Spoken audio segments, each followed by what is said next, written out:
arriesgar, ay de mí si no lo hago. ¿Cómo escapar de ti? ¿Cómo no hablar si tu voz me quema dentro?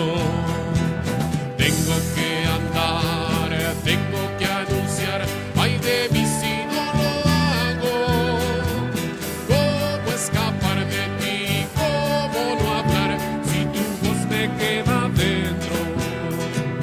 No temas arriesgarte, porque contigo yo estaré. No temas anunciarme, porque en tu boca yo hablaré. Me encargo